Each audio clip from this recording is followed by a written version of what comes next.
삼예배를 섬기는 예배자 여러분, 교회는 어떤 곳입니까?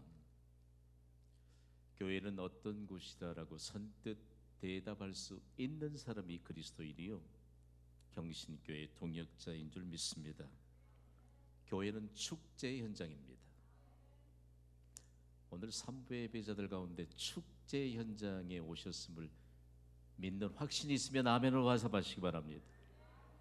교회는 축제 현장이에요. 교회가 축제 현장인 것에 대한 근거는 구약의 절기로 거슬러 올라가면 하나님이 얼마나 장엄한 축제를 절기로 허락해 주시고 이 구약의 절기를 신약 시대의 주일로 완전하게 계승해 주셨습니다. 오늘은 예수님이 부활하시고 승리하신 승리의 날인 주일입니다.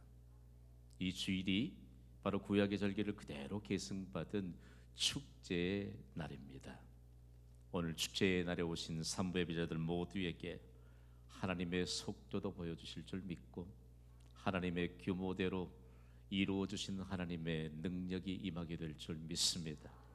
이것을 받아 누리는 사람이 그리스도인이요, 그리고 지금은 내게 눈물겨운 형편이 있지만 하나님은요 하나님의 속도로 우리의 모든 문제를 해결해 주십니다.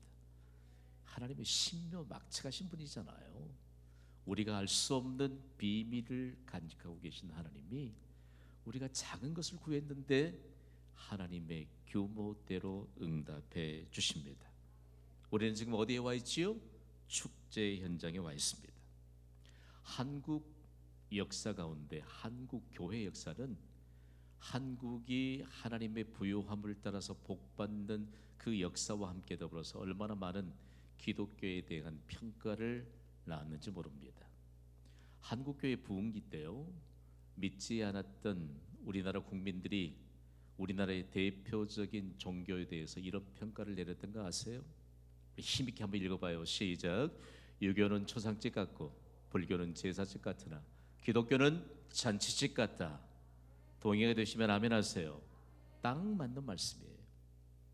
기독교는 잔치집입니다. 축제입니다.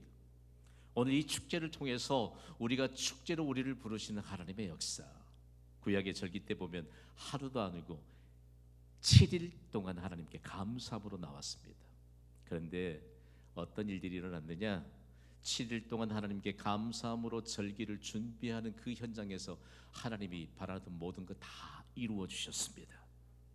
오늘 이 예배가요 하나님께서 부족함이 없으심을 나타내 주시기 위한 축제로 예비하시고 우리를 이곳에 부르신 줄 믿습니다. 우리의 발걸음이 축제 현장에 왔기 때문에 좀 발걸음이 좀 달라야 되잖아요. 어린 아이들이 부모가 그들에게 얼마만큼 흡족하게 그들을 돌보신다는 사실을 알면 아이들에게 정말 기쁨이 될 만한 어떤 일에 대해서 가자라고 말하면 아이들은 손잡고도 그냥 걷지 않아요. 여러분 호핑 아시죠? 호핑 대단히 중요한 문제입니다.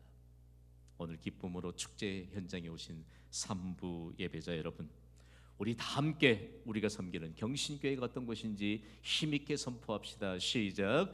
경신교회는 축제 현장입니다. 할렐루야. 축제 현장의 주인이신 예수님께는 부족함이 없습니다. 예수님이 부족함이 없으신 하나님의 실제이십니다. 그러니까 아무리 답답해도 예수님의 이름을 부르면요 하나님은 우리의 예수님의 이름을 부르는 그 믿음의 고백을 통해서 얼마만큼 우리의 삶을 축제 현장으로 바꿔주시니 모릅니다.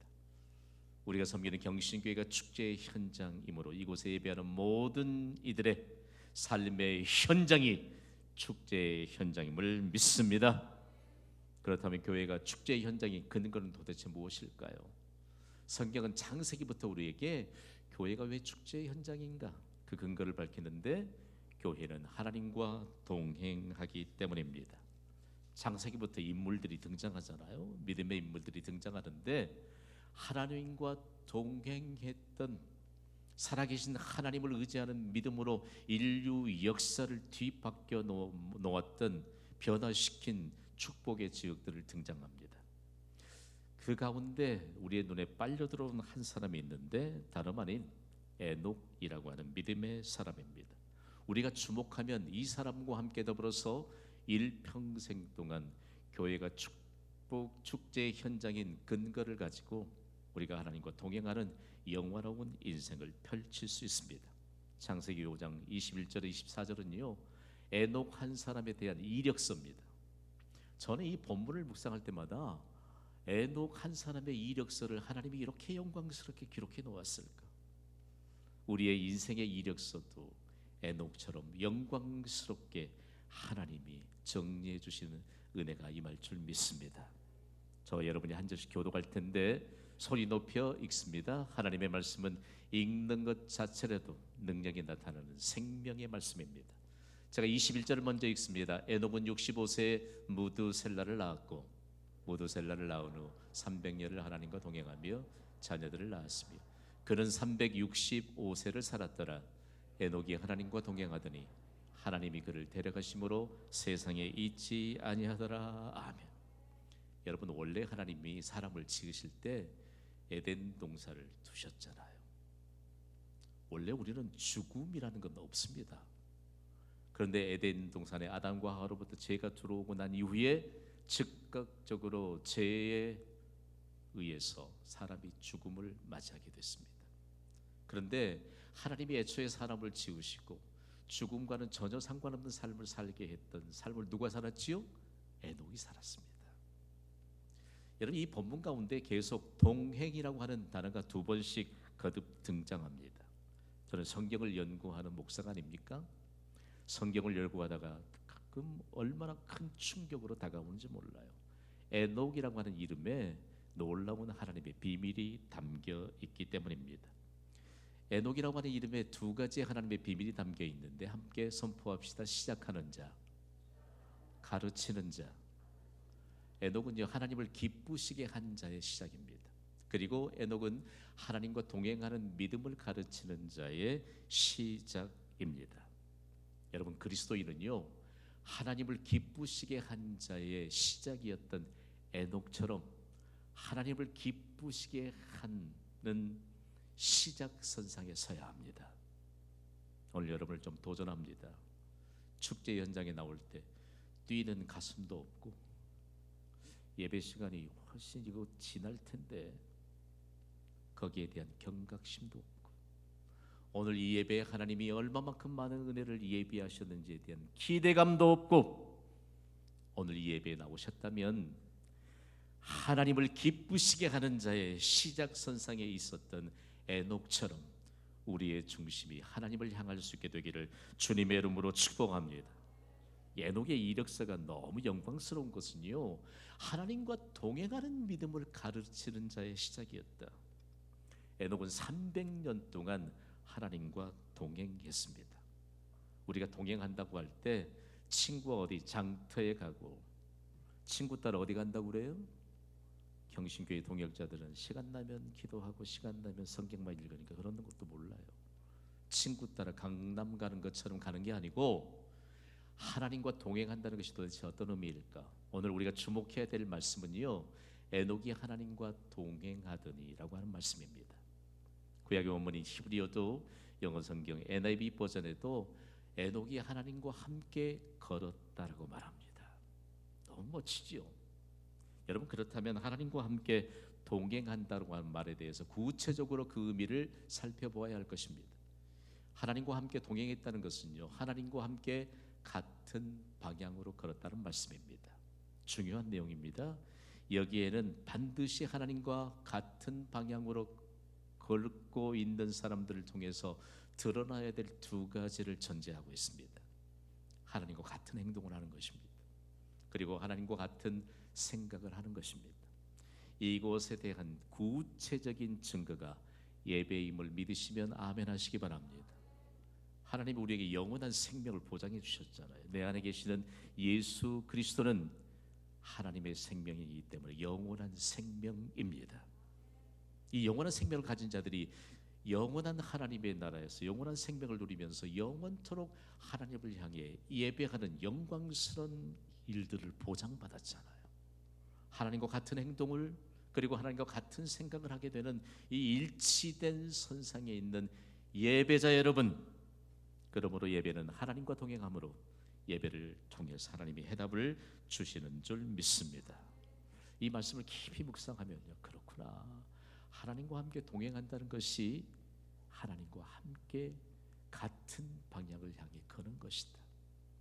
여러분, 우리가요 차원이 다른 발걸음을 옮기는 사람들입니다. 신약 시대의 사도 바울은요, 하나님과 동행에 대해서 복음을 들고 사람 넘는 자들의 그 발걸음이 어찌 그리 아름다운고 그 발걸음이 닿는 곳에 영광스러운 하나님의 복이 임하였기 때문입니다. 그렇다면 하나님과 동행한다는 것에 대해서 구체적으로 하나님은 왜 300년 동안이나 에녹과 함께 동행하셨을까? 하나님의 목적이 있습니다. 하나님은 에녹을 통하여 이웃을 변화시키셨습니다. 300년 동안 에녹과 함께 동행하신 하나님이 에녹을 통해서 수많은 이웃을 변화시켰습니다. 여러분, 우리의 인생이 믿음을 가졌으므로 매 순간마다 하나님과 동행하는 의미 있는 인생을 사는 줄 믿습니다. 하나님이여 우리와 동행하십니다. 믿는 자들이여 장수하시기를 주님의 이름으로 축복합니다. 우리가 하나님과 동행하는 우리의 인생을 사는 동안 무수한 이웃들을 변화시키기 위한 하나님의 목적이 있습니다. 그러니 하나님이 우리에게 건강 주십니다. 하나님이 우리에게 물질도 주십니다. 그리고 하나님이 우리가 생각하지 못했던 하나님의 복을 우리에게 허락해 주십니다.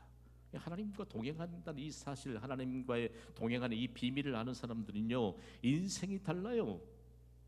누군가를 만나도 의미 있잖아요. 그러니까 가슴이 뛰는 것이지요. 너희 여기 괜히 왔는가 봐. 그런 후회스러운 인생을 살지 않습니다.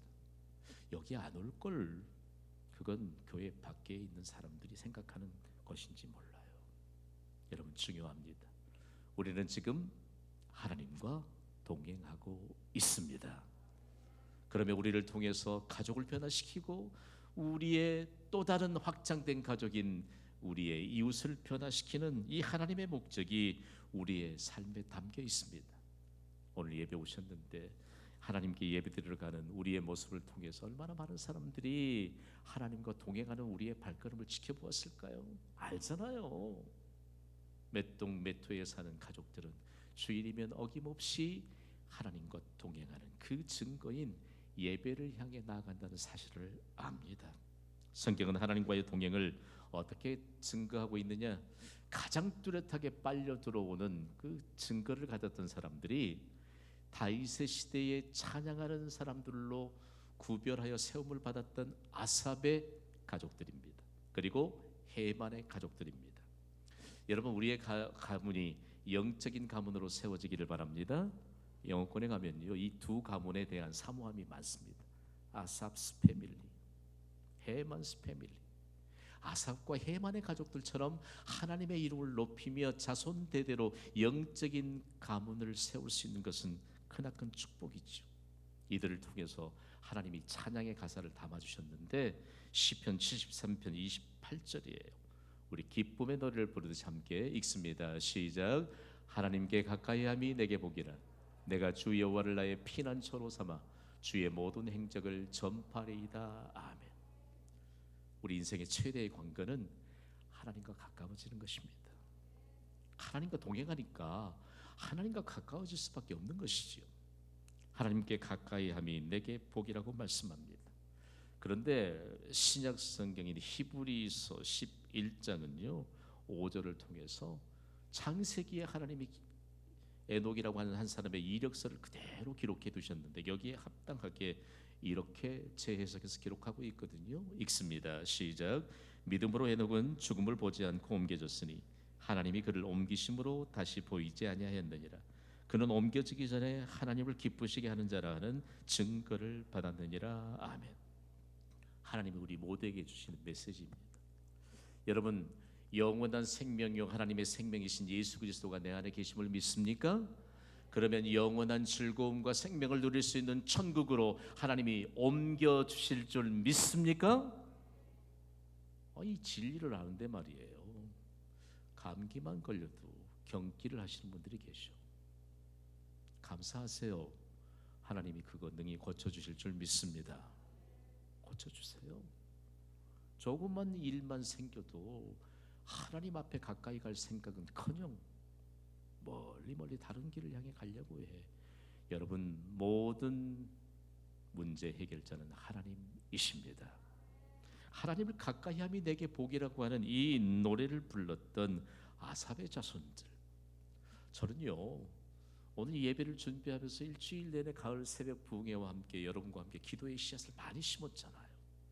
창대한 결실을 거두게 하여 주실 줄 믿습니다. 그런데 더 중요한 것은 우리가 주일 예배를 향해 준비하는데 우리의 입술에 담아둔 이 찬양의 가사가 하나님으로부터 주신 완전한 해답인 메시지라는 말씀입니다. 교회 오시면 찬송가 하는데 어떤 분들은 그런 말씀을 가끔씩 한대요. 왜 교회는 찬송가가 4절까지 있고 심지어 5절도 있고 6절도 있고? 그 믿음의 고백이에요. 하나님이 주신 가사예요. 찬송할 때 이미 여러분이 가진 해답 다 얻으신 줄 믿으시면 아멘 하세요. 이게 축제에 나오는 자에게 주시는 하나님의 놀라운 은혜입니다. 여러분, 그렇다면요 하나님께서 우리를 바라보시면서 기뻐하시지 않겠습니까? 왜냐하면 우리에겐 하나님을 향한 믿음이 있잖아요. 그 믿음으로 하나님과 동행하기 때문에 하나님과 동행하면 도대체 어떤 결과가 있을까요? 성경은 우리에게 형편이 아주 좋아서, 우리 선배 목사님들이 표현력을 좀 빌리자면 등 따시고 배부른 현장에서 하나님이 하나님과 동행하는 것에 대한 뚜렷한 증거를 선언하신 것이 아니고 지극히 하나님만을 신뢰할 수밖에 없는 열악한 환경 속에 40년 동안이나 이스라엘 백성들이 하나님을 신뢰하는 믿음으로 하나님과 동행했습니다. 그때 굶은 사람 한 사람도 없습니다. 요즘은요 다이어트하는 사람들의 고백을 들으면 24시간 동안 하나님이 얼마나 풍성한 거 주셨어요. 24시간 동안 고백하는 말이 배고프다, 배고프다. 오늘 배고팠으니까 내일 또 배고프게 살겠지요. 그런데 광야에서 하나님이 이른 새벽에 내려주셨던 만나는요 종합 영양식입니다. 질병에 대한 걱정도 없고 다이어트에 대한 고민도 없고 그건 모든 이들을 만족시킬 수 있는 종합 영양식이 만납니다. 그 만나는 과연 어떤 것과 동일한 선상에 있느냐? 하나님의 말씀입니다. 하나님의 말씀을 많이 섭취하셔야 돼요. 그래야만 하나님이 주신 약속의 말씀을 받을 수 있는 믿음의 그릇이 예비됩니다. 오늘 3부 예배에 얼마나 하나님이 많은 복을 부어주실까. 40년 동안 하나님이 내려주신 만나 먹고 하나님의 말씀을 따라 하나님과 동행했던 이스라엘 백성들의 마지막 광야 생활을 마감하기 전에 하나님은 영광스러운 하나님의 복을 선언하십니다. 신명기 8장 16절을 우리 함께 읽습니다. 시작. 내 조상들도 알지 못하던 만나를 광야에서 내게 먹이신다니 이는 다 너를 낮추시며 너를 시험하사 마침내 내게 복을 주려 하심이었느니라. 아멘. 하나님은요 낮은 자의 하나님이십니다. 광야에 먹을 것이 없어요. 어떤 사람이 광야에서 어떻게 살까 그리고 호주머니에 씨앗을 숨겨왔다고 합시다. 그가 아무리 땅 파고 그 땅에 심어봐야 조건이 맞지 않기 때문에 싹이 트지 않는 곳, 그곳이 광야입니다. 아침부터 이른 새벽부터 만나 내려주시니까 욕심 많은 사람들이 마음껏 걷어가다가 가져왔는데 호멜이라고 하는 이 도량형 기구에 달아보니까 똑같아요. 다 똑같아요. 하나님 앞에 욕심 가지지 말라는 겁니다. 은혜 가운데 살면 충분하다는 말씀입니다. 하나님의 은혜면 충분해요. 하나님이 우리에게 내려주시는 은혜 안에 살면 됩니다. 육신의 질병이 있어도 은혜만 있으면 됩니다. 내게 물질이 부족해도 은혜만 있으면 됩니다. 강건해지고 부욕하시는 하나님의 은혜가 우리에게 보장되어 있기 때문입니다. 근데 우리말에는 조금 오해의 성분이 좀 다분히 들어있는 말씀이 마침내 내게 복을 주려 하시면느니라. 아니에요. 이 마침내 복을 준다는 얘기는 구체적으로 우리의 삶에서 계속적으로 보장된 약속입니다. 제가 마침내 복을 주심 선언할 겁니다. 여러분은 언제나 복을 주심이라고 크게 선언해 주세요. 마침내 복을 주심, 언제나 복을 주심. 대단히 중요해요. 우리에게 복음을 전해주었던 미국 교회 성도들에게 있어서 마침내 복을 주신다.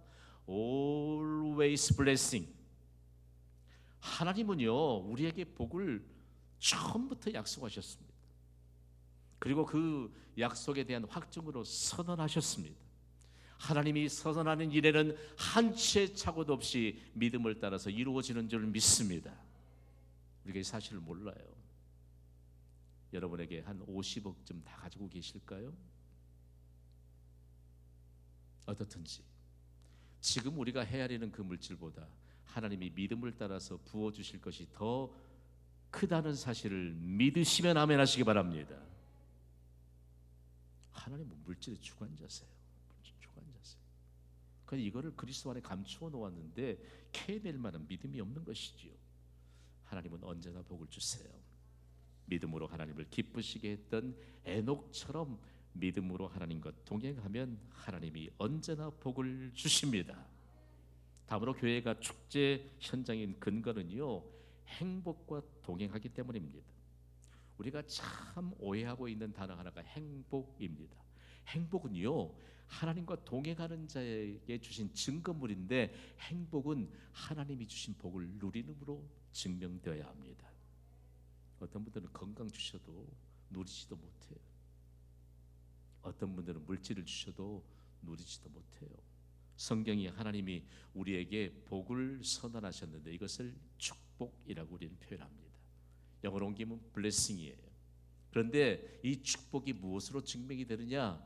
우리가 하나님으로 받은 이 복을 누리는 행복으로 증명이 됩니다. 행복은 추상적인 것이 아니에요. 오늘 예배하는 우리 모두가 행복을 누리고 있음을 만방에 선포하는 시간이 바로 예배입니다. 그러면서 행복을 어떻게 선언할 수 있느냐? 그리고 행복을 누린다는 증거가 도대체 무엇일까? 오늘 본문인 히브리서 11장 6절은요 너무 가슴 벅찬 내용의 메시지잖아요. 히브리서 11장 6절을 함께 읽습니다. 시작. 믿음이 없이는 하나님을 기쁘시게 하지 못하나니 하나님께 나아가는 자는 반드시 그가 계신 것과 또한 그가 자기를 찾는 자들에게 상 주시는 이심을 믿어야 할지니라. 아멘. 우리 말씀 받기 전 주님이 찾으시는 한 사람의 예배자가 되기를 고백하잖아요. 아멘. 하나님이 찾으시는 예배자로 살면 하나님이 상 주시는 하나님이신 것을 알 수 있습니다. 하나님을 기쁘시게 하는 자들에게 하나님의 상을 주십니다. 어떤 분들은 성경에 상 얘기가 자꾸 나오니까 한 번도 학창 시절에 상을 받아본 일이 없대. 그렇다면 더더욱이 좋아요. 하나님은 시시때때로 우리에게 상을 주십니다. 신약 성경에 와서 신약 시대에 와서 상이라고 하는 단어를 미스도스라고 하는 단어를 쓰거든요. 그 헬라권에 있는 사람들이 수많은 운동 경기를 벌였잖아요. 그런데 운동 경기에서 뛰어난 자들만 상을 주는 특징이 있었습니다. 요즘도 그렇지요. 뭐 2등은 감춰져서 빚도 못 푸는데 하나님은 그런 하나님이 아니에요. 이 상은요 하나님이 주신 복을 행복으로 증명하는 행복과 동행하는 자들의 손에 그대로 개인적으로 맞춤형으로 가져다 주십니다. 우리가 받기만 하면 됩니다. 할렐루야. 이게 하나님이 주신 상이에요. 그런데 여기에 비밀이 담겨 있습니다. 하나님이 주신 상은요 하나님을 아는 즐거움으로부터 옵니다. 어떤 분들은 수십 년 동안 예배를 드렸는데 하나님을 아는 즐거움이 없는 것 같아요. 여러분 우리가 예배 자리에서도 기도의 자리에서도 찬양할 때도 우리가 성경을 읽을 때도 하나님을 아는 즐거움을 회복하는 자리가 되기를 주님의 이름으로 축복합니다. 성경을 읽다가 하나님을 아는 즐거움이 회복된 자들은 여호와 라파 나는 너희를 치료하는 여호와니라 이 하나님의 선언에 아멘할 때 하나님을 아는 즐거움. 하나님은 세상을 향해 말씀합니다. 온갖 악의 모양들을 갖추고 사는 사람들이 많아요. 숨기고 있는 사람들이 많아요. 그게 터지는 것이 범죄로 결과로 드러나잖아요. 하나님은 말씀하세요. 악은 모양이라도 버리라. 아멘 했더니 한 사람을 통해 세상을 변화시킵니다. 대단히 중요한 말씀, 중요한 대목 하나예요. 아니 하나님을 아는 즐거움이 있다면 여러분 새벽부터 하나님의 보좌 앞에 나오지 않겠습니까? 이 비밀을 모르니까 공적인 예배, 하나님이 우리에게 교회를 통해서 하나 되게 하시는 그 놀라운 축제의 현장에 머뭇머뭇거린다고요. 예수 그리스도의 이름을 전하는 일에도 머뭇머뭇거려요. 하나님을 아는 즐거움을 잘 깨닫지 못하기 때문입니다.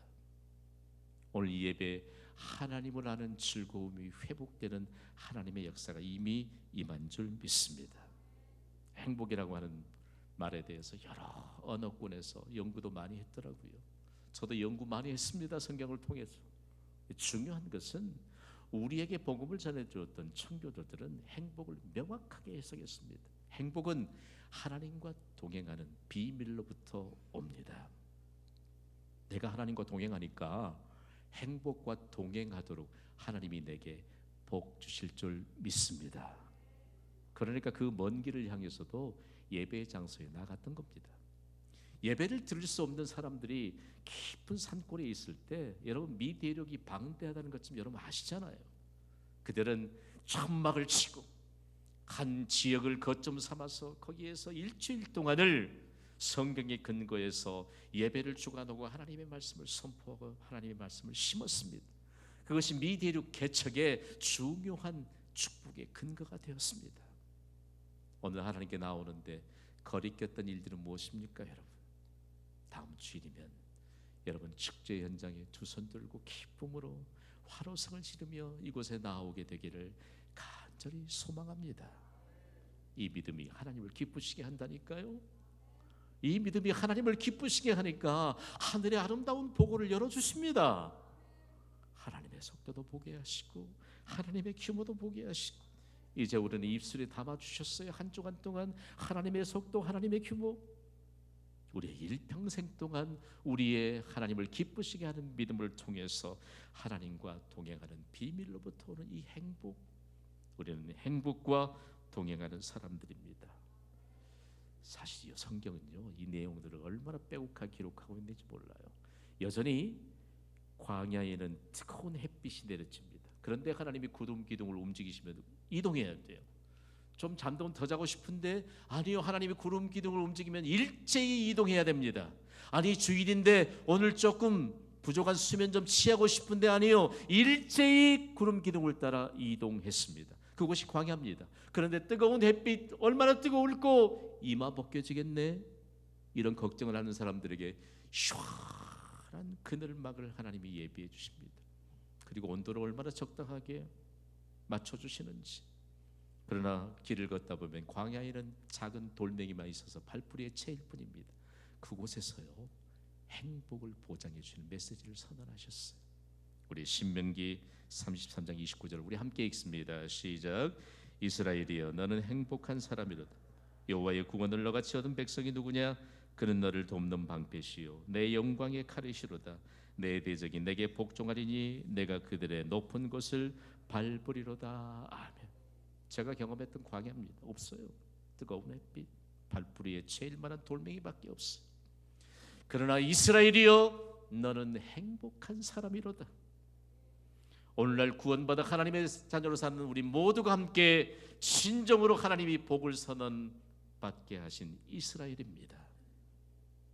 구원받은 우리가 행복한 사람입니다.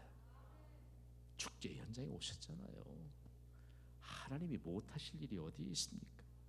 그러므로 지구상에서 가장 행복한 사람인 우리에게 결론적인 메시지를 이렇게 주십니다. 다 함께 선포합시다. 시작.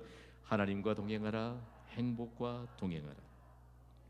하나님이 교회를 세우시면서 여러분 그래도 150만 명의 인구가 모여 사는 광주광역시의 경신교회를 세우신 하나님이 에녹처럼 하나님과 동행하면서 수많은 광주 시민을 변화시키도록 경신교회를 세우신 하나님의 목적이 이 교회에 있음을 믿으시면 아멘 하시기 바랍니다.